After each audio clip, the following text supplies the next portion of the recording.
హాటకేశ్వరము. మీరు ఆ హాటకేశ్వరం దగ్గర మెట్లు బాగా కిందకి దిగి వస్తే పాలధారలు పంచధారలు అని పడుతుంటాయి. ఇవి సాధారణంగా ఏం చెప్తారంటే, మీరు ఎవరినైనా అడిగితే పాలధారలు అంటే అదిగో చూశారంటే తెల్లగా ఉన్నాయి, అందుకని దీని పేరు పాలధార.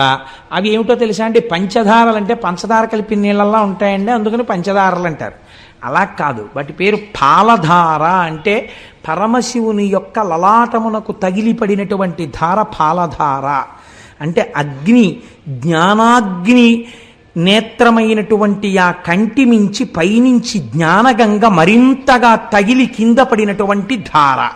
ఇది శివుడి యొక్క లలాటమును తగిలి వస్తున్న ధారాని మీరు లోపలికి పుచ్చుకుంటే ఉత్తర క్షణము మీరు గొప్ప ఫలితాన్ని పొందుతారు. ఎందుచేత ఇలా ఏర్పడింది? శివాలయంలో తీర్థం ఇవ్వరు కాబట్టి సాక్షాత్తు సాకార రూపుడైన శంకరుడికి తగిలిపడినటువంటి ధార పాలధార. పంచధారలంటే 5 రకములుగా ప్రకాశిస్తున్నటువంటి భగవంతుని యొక్క శిరస్సులకు తగిలిపడిన ధారలు. కాబట్టి నేను చూస్తూ ఉంటాను, చెప్పులతో వెళ్ళిపోతూ ఉంటారు. కనీసం అక్కడ మాత్రం మర్యాద పాటించాలి ఆ తీర్థం తీసుకునేటప్పుడు.